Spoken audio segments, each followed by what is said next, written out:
Welcome back, everyone. So I don't have that many favorites this month. It went by so fast. I just have a few things here and I'm going to go through it pretty quickly. So why don't we just get it started? First thing I want to talk about is a film that I just watched yesterday called Come On, Come On. It's by Mike Mills, starring Joaquin Phoenix and I think his name is Woody Norman. To me, it's about a relationship between an uncle and his nephew and the relationship between the uncle and his sister, about understanding one another or trying to understand one another, even though your emotional intelligence might be different. A lot about mental health and just relationships in general. To basically summarize it, it's about a brother and sister relationship, and the brother decides to step in, take care of his nephew because his sister needs to go and help her husband who has mental health issues. Or is going through a really hard time. So he steps in even though their relationship, or they haven't spoken in about a year. The entire film was in black and white, and I really like that because I think you might have noticed in a few of my videos that I've shot a lot of videos in black and white. The reason why I do that is because I feel like sometimes in color, you kind of pay attention to other details, whereas when you shoot in black and white, or when you see things in just black and white, you kind of notice the contrast and you kind of just pay attention to the story rather than other things. It made me cry, it made Maddie cry, and we both agreed that it was such a wonderful film, and we don't agree on a lot of things in terms of film. So yeah, I just went on a short road trip to Arizona with my boyfriend, and during the first half of the trip on the way there, a couple hours in, he put on this podcast called The Shrink Next Door. He asked me if I had ever heard of it, and I was just like, I wasn't really interested because there was no synopsis, you know? And then he was like, well, let's just listen to the first episode. I think he's actually heard it before.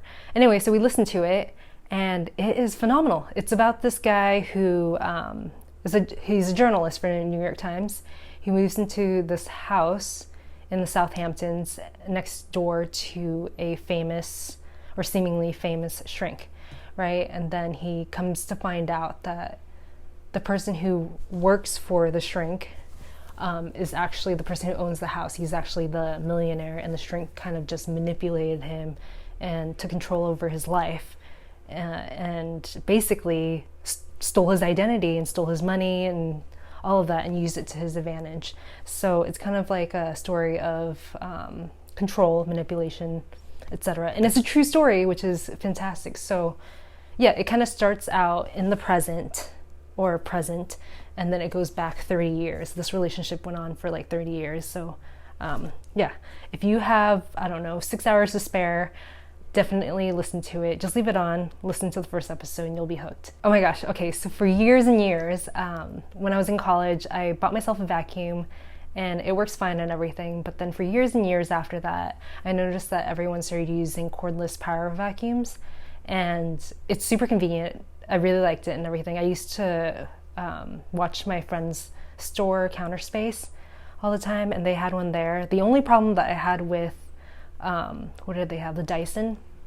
The only problem that I had with the Dyson and a lot of other people's Dyson is that you use it for a little bit and then it dies pretty quickly. Power just wasn't as good as my corded vacuum. So over time, I think after like a couple years or so, the guys from Counter Space ended up buying a corded vacuum to replace their Dyson. So then that's why I kind of held off on Dyson for a while. Anyway, so I had it on the back of my mind. Actually, I had a list of things that I wanted to purchase for myself in the year of 2021. And the corded or cordless vacuum was on that list, and I just never got to it because I just was so overwhelmed by the research. Anyway, Samsung reached out to me and asked if I wanted to try one out, and if I liked it, I could talk about it, but there were no obligations, right? So I said yes, obviously, and I've been using it since, and oh man, it's been a couple months now, and I absolutely love it. It's so strong, and you can control how strong it is. The one that I have is called the Samsung Jet 75.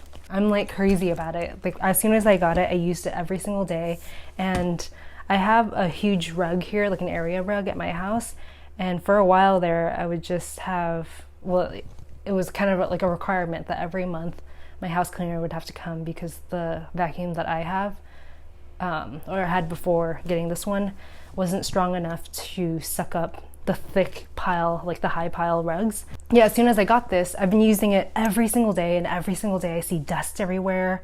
I pick up a ton of dust, I pick up a ton of hair. I can walk around barefoot freely now. I shed a lot too, so there's always hair everywhere and dust, and I like to leave all the windows and doors open whenever I'm home. So, you know, it gets really dusty at my house, being in LA and everything. Having a cordless vacuum is such a game changer for me because now I'm paying less to have my house cleaner come. So she hasn't been here since I got this. I can clean my home every day and it doesn't take that long. I can glide it through my carpet and pick up things that I can't really see.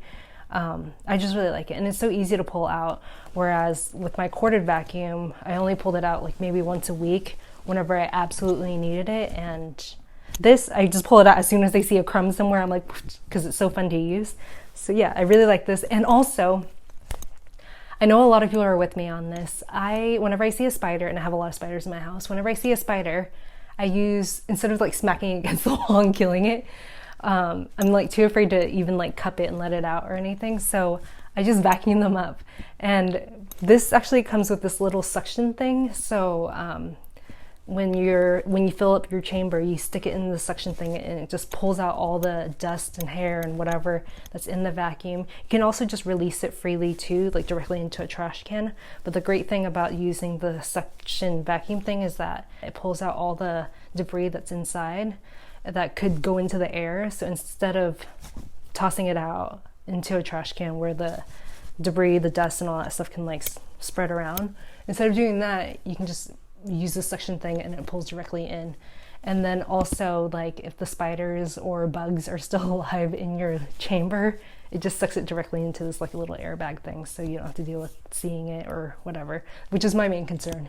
All right, so in my last vlog I talked about how when I was in New York I went to this place called the Four Horseman, and Maddie ordered this bean soup or beans and broth dish, and it was so delicious that I went home and tried to like break it down and figure out how to make it. Allison Roman has a recipe.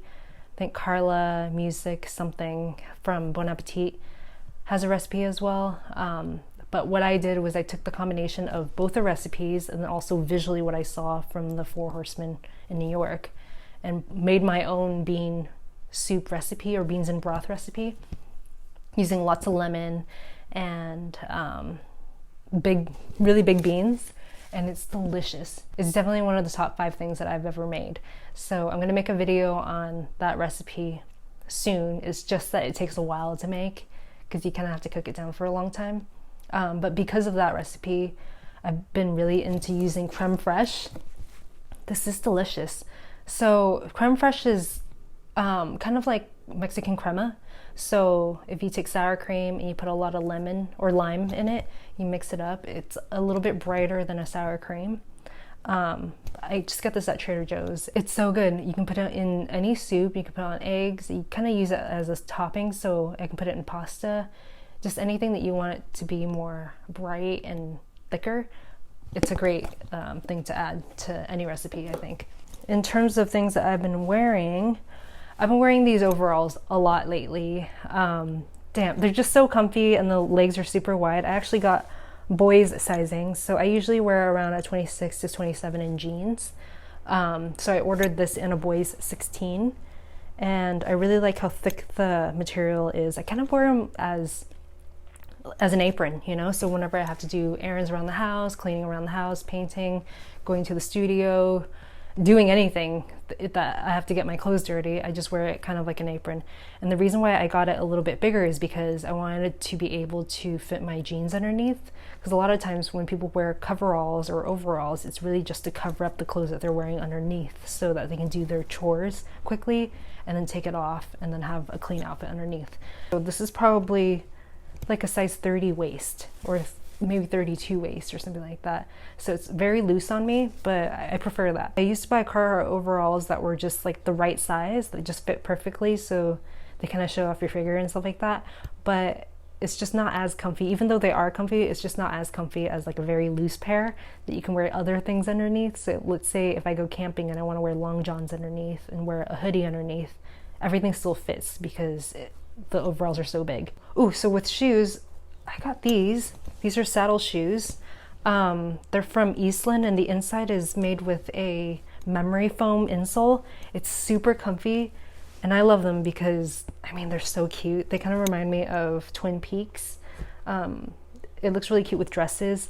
Okay, so ever since I cut my hair shorter like this, I noticed that a lot of the things that I wear, like, it just doesn't really go. So I've been trying to like change up my style and stuff, but I don't want to go too extreme and look like I just came out of the 30s or 40s or 50s, you know what I mean? I love wearing dresses, but sometimes I just feel like it's a little bit too much with my hair. Whenever I wear these, I try to not wear like a 50s style skirt or something that makes it look too of one genre, if that makes any sense.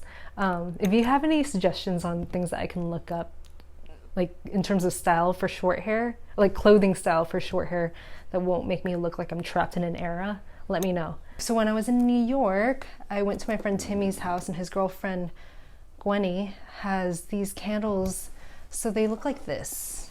They're drip candles, and you can see they're like a bunch of different colors. So it starts off just a white candle, a plain white candle, and on the inside of the candle, actually I think you can see it better with this guy, but it's just a plain white candle, and on the inside of the candle there's a bunch of wax of a bunch of different colors. So there's blue, there's red, yellow, etc., you know?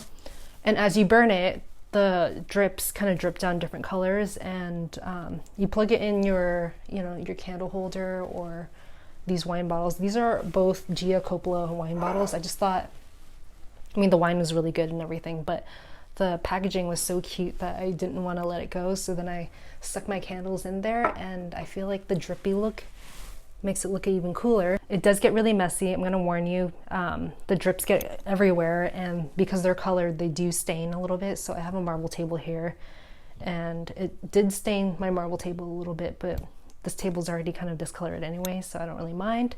But if you have like a precious Carrara marble table, I wouldn't recommend using this. And then also, if wax gets on your table and it gets everywhere, what I like to do is use a bench scraper and just scrape everything off. I learned that from my friend Lauren, and it works really well. In terms of fragrance, I've been layering a couple. The Glossier U I've been using for a few years, but then I also started using this one right here from the NewCo. It's a functional fragrance, and it's for stressing or de-stressing. So it's a little bit like Santal. I'm gonna say it's a little bit like Santal 33 from Le Labo, but it's a bit spicier. It just smells better to me, and I don't get sick of it in the way that I get sick of Santal 33, if that makes any sense. Whenever I wear Santal, I always have to hose it down with something else. So I'll spray that, and then I'll put something else on top of it, because, yo, you can't turn the corner without running into someone else who's wearing Santal in LA. It just doesn't happen. So with this, it smells a little bit different. So some days it's a little bit spicier. Some days it's a little bit more cucumber-y. I don't know, man, it's just different. They have other ones too. There's one called Forest Lungs, and another one that's like a red energy. And yeah, this one's my favorite of the three that I have.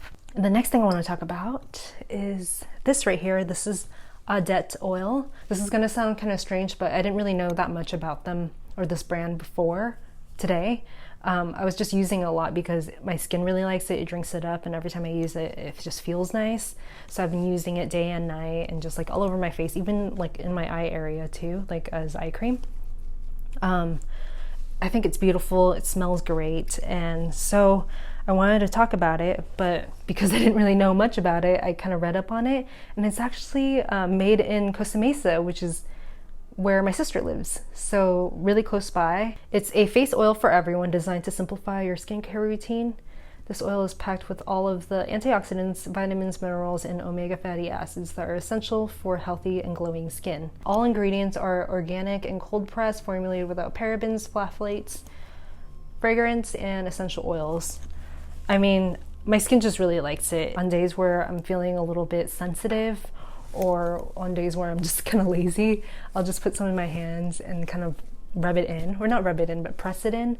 And I don't even have to wear foundation if I don't feel like it. It just makes everything look illuminated. All right, that's everything. Thank you so much for tuning in. If there's anything that you would like for me to research, look up, or try out, or listen to, let me know. If you have a podcast recommendation, please let me know.